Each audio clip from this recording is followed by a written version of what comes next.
Well, it's funny. It's funny Yeah. you mentioned the word pillars. Yeah. It's funny you say that because in so many ways, that is how I view my life. Yeah. I have a couple pillars. I have my career, Mm-hmm. what I'm doing for human civilization, what I am trying to do for the world. Like, Right. that's my career. Yeah.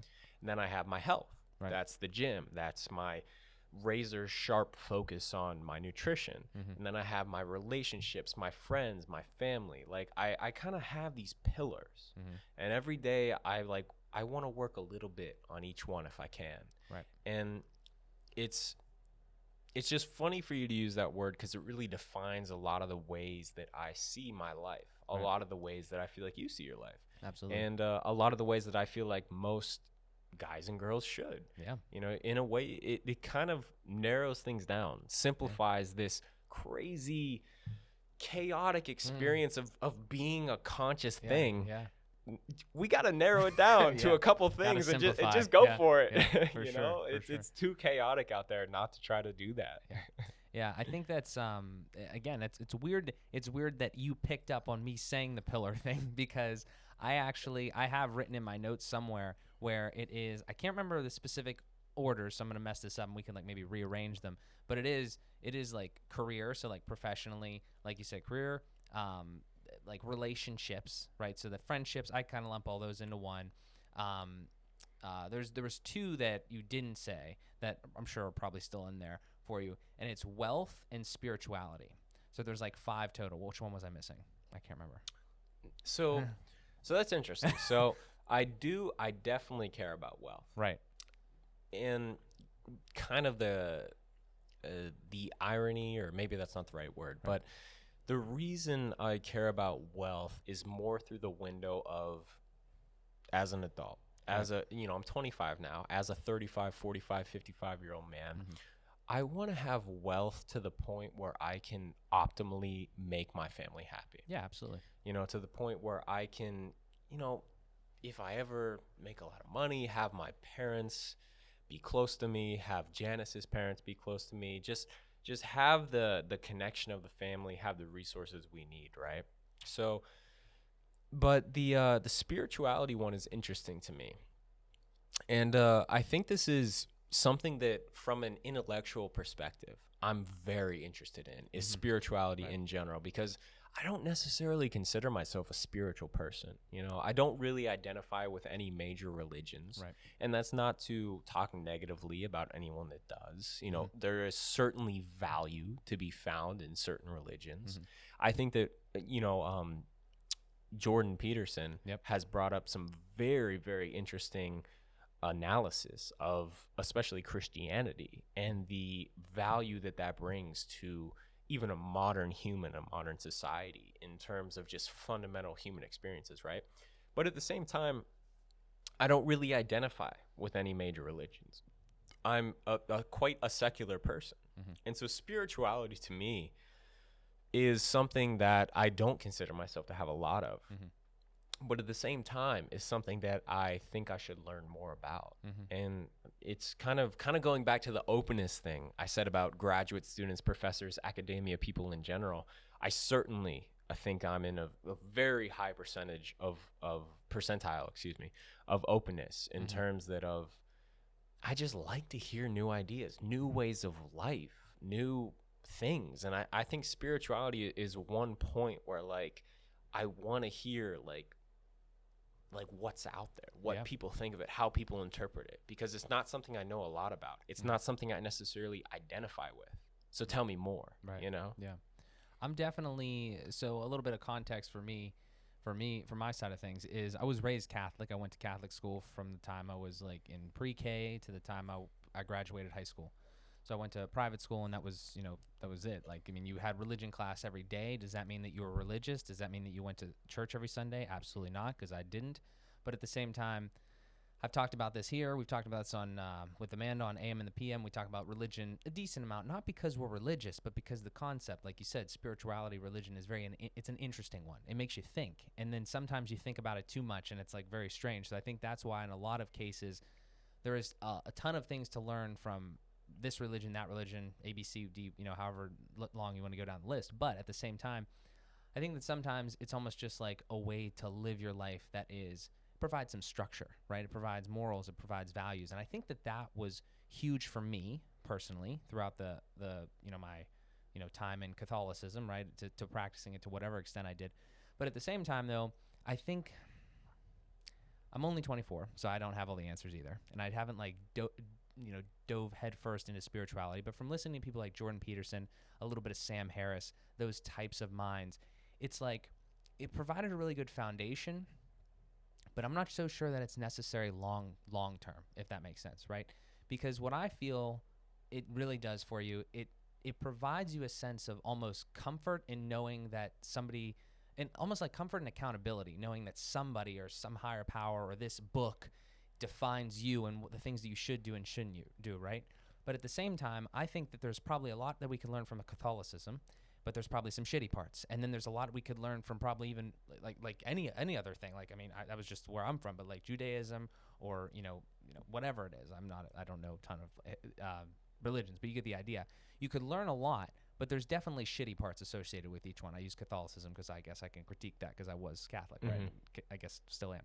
But the point being that as you grow, at least as I've grown, and I've tried, and much like yourself, we've tried to expand in openness and like understand different ideas and stuff like that. Once you get to that point, you start to build your own book almost, right? I feel like I literally am building in like Google Docs, as silly as it sounds, a way to live life that is for me mostly, but other people could learn from it as well. Like the pillars thing is a great example. Like break the Bible down, for instance. I don't want to go like super crazy in religion. We don't have to like be like theologians here. But the one place I thought this podcast wasn't going to go. No, but like staying on the intellectual side of it, I really think that if you just taught a kid those pillars and like go deeper into it, like how to be a good person, how to stay healthy, how to treat people with respect. That's all religion really is. And then with a bunch of other like weird little things like go, pray at this time, do this at this time, all that sort of stuff. I'm not shitting on it because I think it's good for a lot of people. But when I say spirituality, and that's one of the pillars, I think that it's important to remember spirituality is almost like your connection to like the universe or just the connection to everyone else in a sense of different than relationships. It's like you're just here and you have to be as good as you can. And just don't hurt anybody. Really, is really what it boils down to, honestly. And it all comes together, and we can talk about all of them. But that's kind of the big thing for me is I'm not super religious, just like yourself, and I would love to learn more, and I always continue to try to do it. But I am past the point of thinking that I need to belong to some sort of like, group of religious, body to be a good person. Yeah. Yeah. No, I think I hear what you're saying. Yeah. And I think in a way I can condense it a bit in that. Please. I'm a rambler. Yeah. No, I was enjoying it. But in a way, we live in this very Western secular society, right? And I think a lot of where you and I are coming from is kind of this place of feeling like, well, I'm not the type of person that's just going to go to church or go to a temple or whatever your religion is. I'm not really the type of person that's going to go there and just believe everything they say, listen to everything they say. I'm a little bit more disagreeable than that, right? Mm-hmm. I'm a little bit more kind of the type of person, the type of guy or girl that wants to do my own thing, think about life my own way, right? Yeah. And I think for a person like that in secular society, in Western society, you're in an interesting position because you are kind of on your own. And I think you mentioned Sam Harris. I love Sam Harris. He's got great podcasts, great thinker, right? He has one of my favorite quotes about religion and the West. And he says that in the West, roughly speaking, this is a rough quote. Right. He says, in the West, we have developed a miraculous system for systematic analysis of the material world. We have developed a system in the West that can put a man on the moon, that can generate a vaccine in less than a year. This amazing scientific secular system. But in the East, we're thinking more traditional, Chinese, Indian, or, more of the Eastern religions and cultures, right? They have spent thousands of years working on the manual for the mind. Yeah. So where we have worked on the manual for the material world, the East has focused more throughout their history. I'm not talking recently. I'm talking more within the past 4 or 5,000 years. Mm-hmm. They have worked more on the manual for mind. You see Buddhism coming out of the East. You see the practice of meditation coming out of the East. A lot of things that really speak to the nature of the human mind, the nature of being consciousness, and how to wrangle that in and make it your friend instead of making it your enemy. And we don't have any of that in the West. Right. I mean with the Enlightenment and the focus on science, and simultaneously with the focus on Christianity, we don't have much of that. And I think this leaves modern Westerners in a very interesting position, where a lot of them embrace the scientific, rational, secular culture, which is great, because on one hand that gets us to the moon. We make a vaccine in record amount of time. We develop the internet, the iPhone. It's awesome. But on the other hand, look at what's happening to Westerners. Look at our rates of anxiety, of depression, of all of these things that are more attuned to having a manual for the mind, are more attuned to meditation, some of the aspects of Buddhism, things like that. And I think it's such a fascinating dichotomy, such a fascinating aspect of humanity, that there's these multiple avenues to what we consider progress. And I don't think as Westerners we should ignore these things that people like Sam Harris bring to light with the power of understanding the mind, and I'm a geek, so I could even revert this back to neurotransmitters, and that the East has done a great job of focusing on the serotonin, cannabinoid, oxytocin type pathways, while the West has focused on the dopaminergic pathways. And you need both. Yeah. You definitely need both. Yeah. But as a geek, as somebody that loves biology, I always kind of take it back to science and the pure fascination I feel when I realize that Sam Harris's quote, this rant that I've been going on, is really actually supported in the science of neurotransmitters and what's going on at the level of our cerebral cortex. Yeah. I think, so one thing that I've learned throughout my, journey, and we'll just call it the last 2 years, because that's where I've learned an absolute shit ton of stuff, is I think one of the easiest ways to get in trouble in anything in life, it goes for anything, but the easiest way to get yourself into trouble is to thinking that you or what you're doing or anything you're a part of is completely right, in a sense, for 99% of the time, right? All things in moderation. That's a quote that a lot of people use. It's come to be very well known by me, and I think a lot of other people. As you continue to go through life, you see that, and I think you make extremely well articulated points in that the West has focused on material, types of things, like you said, going to the moon, all that sort of stuff. The East has really focused on, kind of conquering the mind in a sense, and, focusing on meditation and I mean, obviously a lot more than that, right? And I mean, that's something that I've noticed, and I haven't thought about it in the way that you just described it, but I definitely realized that. And I think that it kind of goes back again to the pillars and the fact where, you can't just...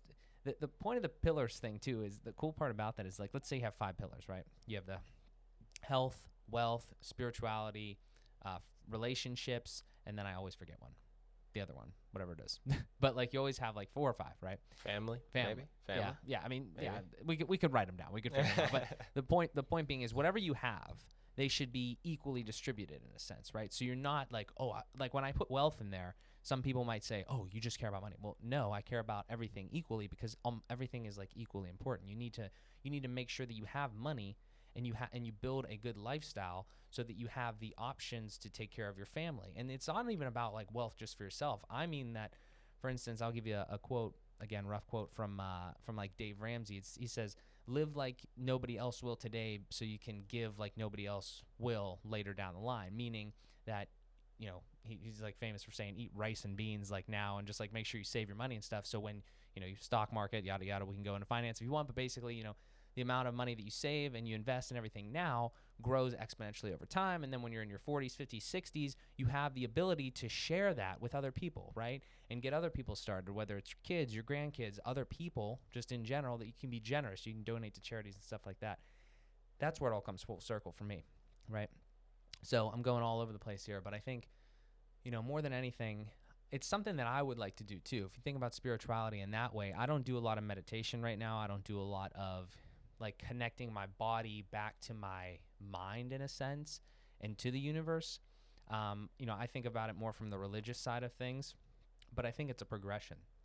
I think you have to realize, hey, this is how I'm starting to try to live my life. This is the things that I'm building in, those pillars and everything like that. Now let's try to combine it all together and really get in tune. We're doing different stuff. We're making podcasts. We're making content. We're adding value there. Let's try to pull it back and make sure that we are keeping ourselves healthy, both like from a physical perspective and like a psychological, mental, like you said, anxiety and everything like that. We could definitely, jump into that because that has just plagued so many people, and it's so easy to slip into that type of trap. And I think it really gets just easier and easier when you're not trying to make mental checks every once in a while and just trying to do that type of thing. So I don't know. I think it's all related.